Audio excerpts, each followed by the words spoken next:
One, two. Okay, I guess I'm recording. I'm using the Canon right now. I was just talking with one of the local camera shops and explaining to them that some of the autofocus on these lenses, because they are part of a kit, are kind of noisy, and you can hear them if you're using the autofocus.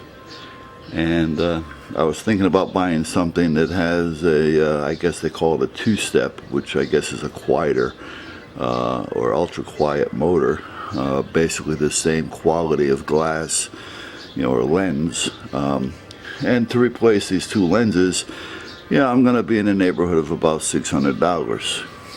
So I've got to kind of decide if I want to just replace what I have with the same quality of lens, just at quieter, for $600, or maybe just buy something instead of buying a pair, buy something in between the both of them that I have and go with a higher quality with maybe a 1.4 and maybe a smaller zoom, if there's something out there to take me up to maybe 100, 105, just for video purposes, and then buy something really clean and tight for portraits, and just keep these two that I have here for basically every day what I'm doing type of thing.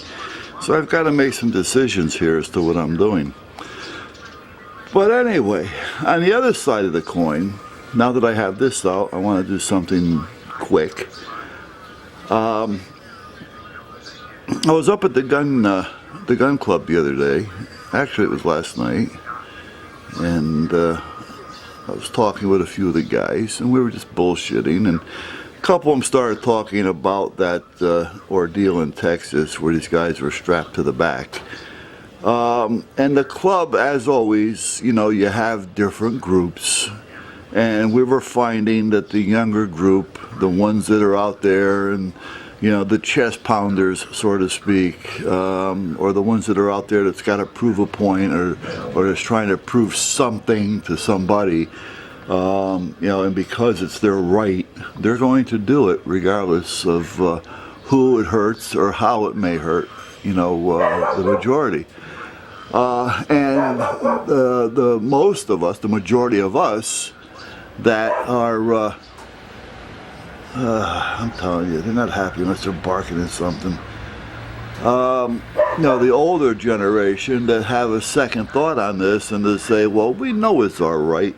We don't have to prove it to anybody. I'm not looking to pound my chest or looking to do this or looking to do that or prove who I am, or scare half the population. And that's we were kind of discussing this back and forth.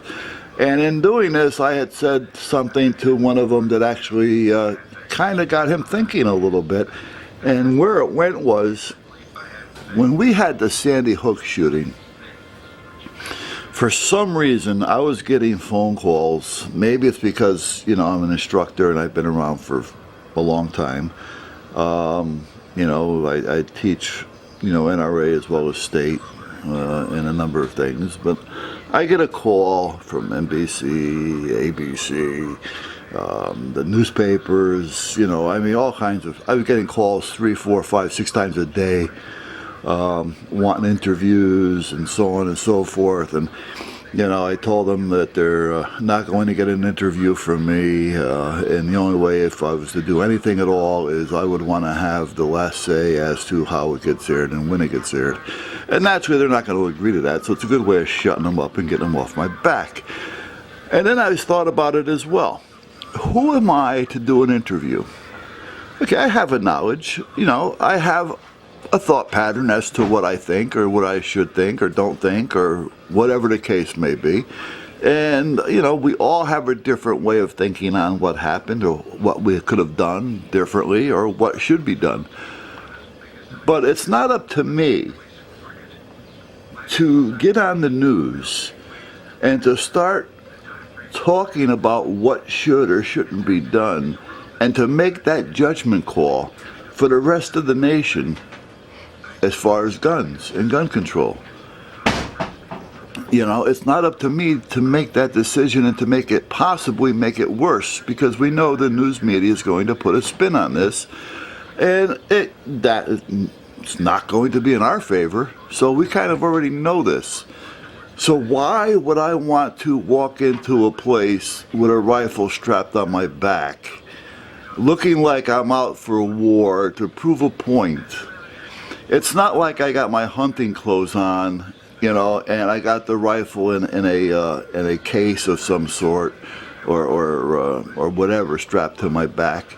We're walking in a place with a rifle open, strapped. Now I've heard that the magazine was out, and such, but you know what? People are not going to see or notice if the magazine is in and out. You or I may notice that, but the average person, the one that you're trying to prove your point to, the one that you're trying to prove who you are, all right, they're not going to notice that. So what are you actually doing? Yeah, you're proving a point. You're proving a point. You're proving a point that you don't care about the rest of us, because you've made a decision to put all of us into that category that you were just in. And I don't fall in that category. Now, I know it's my right. I believe in my right, and I'll stand up for my right. But I'm not going to keep shoving my right in somebody's face and possibly lose that right. Just because we have the Second Amendment and we have a Constitution doesn't mean that we can't lose it. And I can tell you some true stories on some things that have happened where people lost certain things that they thought was never going to happen. And it could be done.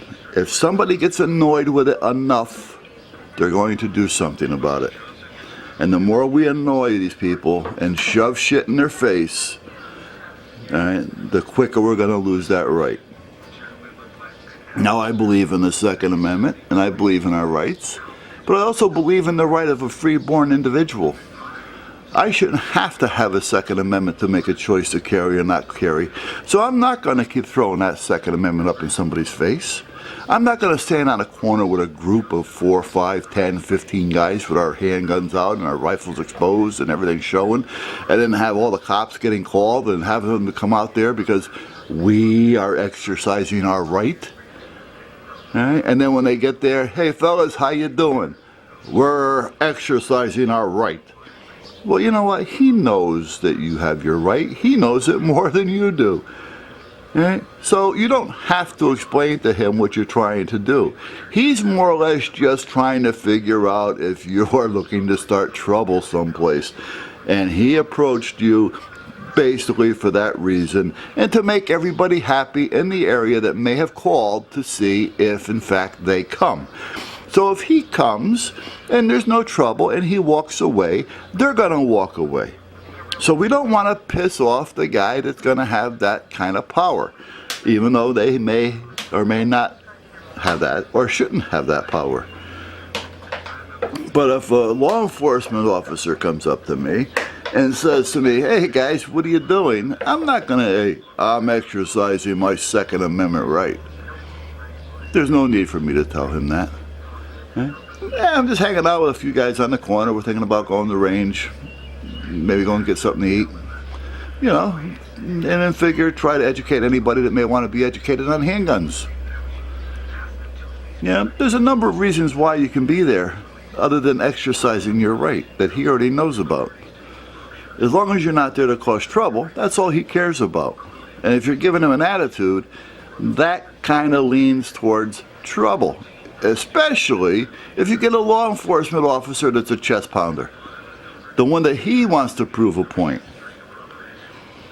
So my opinion on these guys that carried into that place, they did what they did, all right, and it's over with. The place bans firearms because they did what they did, so they ruined it for the rest of us, because they have to prove who they are. I don't know what or why. Are they lacking something someplace else? Who knows? But it was wrong.